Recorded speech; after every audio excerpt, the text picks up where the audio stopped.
Indeed, this is more inflation than we saw last year, the 5.4. We measure in the Northeast and the CPI of roughly 3% in September.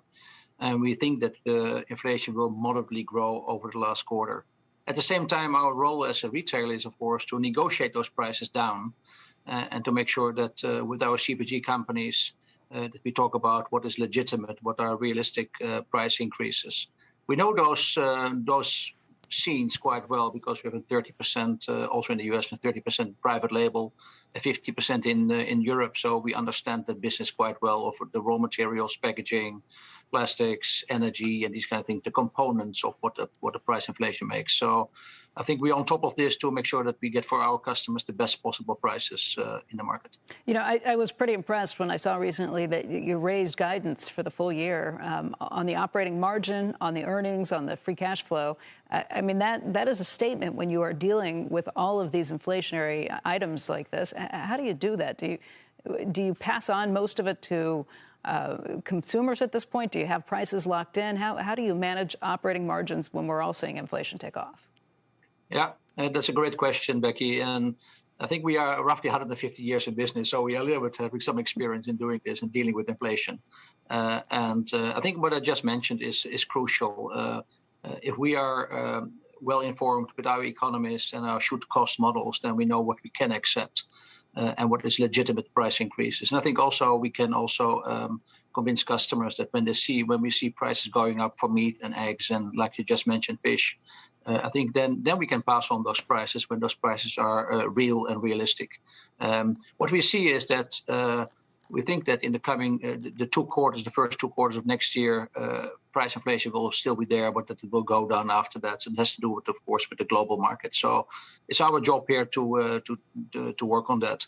At the same time, we see a lot of change in customer behavior. We see that we have a lot more online shopping coming out of the pandemic, that people eat more at home, that people work more at home, so consume more at home. And at the same time, also that people would like to eat healthier. And that's also what we learned out of the pandemic. And like in the US and in Europe, we are still far away from out of the woods of this COVID pandemic, which is a sad thing to see as well. But the supermarket sales, I think, are pretty strong. We still have a very strong consumer, also supported by the Biden administration at the moment. A strong consumer in the US. So I think we are pretty confident about the last quarter of this year too. Frans, we've talked a lot about inflation in the United States and how there are a lot of places that are seeing inflation. We've seen it in China and other markets too. But because you're so strong in Europe and the United States, which categories are inflation where it's kind of global, and are there other areas where it's more U.S.-centric or more European-centric? Yeah, for Europe, there are no specific categories where we can say that. Of course, we see pasta as such going up everywhere.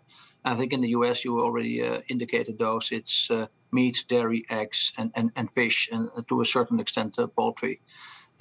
For the year-end season, we already bought our turkeys. They're all in the warehouse already since summer. So nobody should worry buying at our brands to miss a turkey for Thanksgiving. So that's already secured. And of course, also there, we did quite some forward buying to make sure that our customers, all the brands on the East Coast of the U.S., can have a decent holiday season and have a decent Christmas or Hanukkah or a decent Thanksgiving with their families. What about wage inflation? Is that the same in Europe as in the United States? There was a recent poll here in the United States that said that 37% of frontline workers in places like food and hospitality wanted to quit because they feel overworked and they don't think they're getting paid enough for working on the front lines. Yeah, I think it's like in the U.S. and in Europe, it's a challenge, labor, the availability of labor. And we should not forget that a lot of people worked very hard during the pandemic to make it all work for our consumers and customers.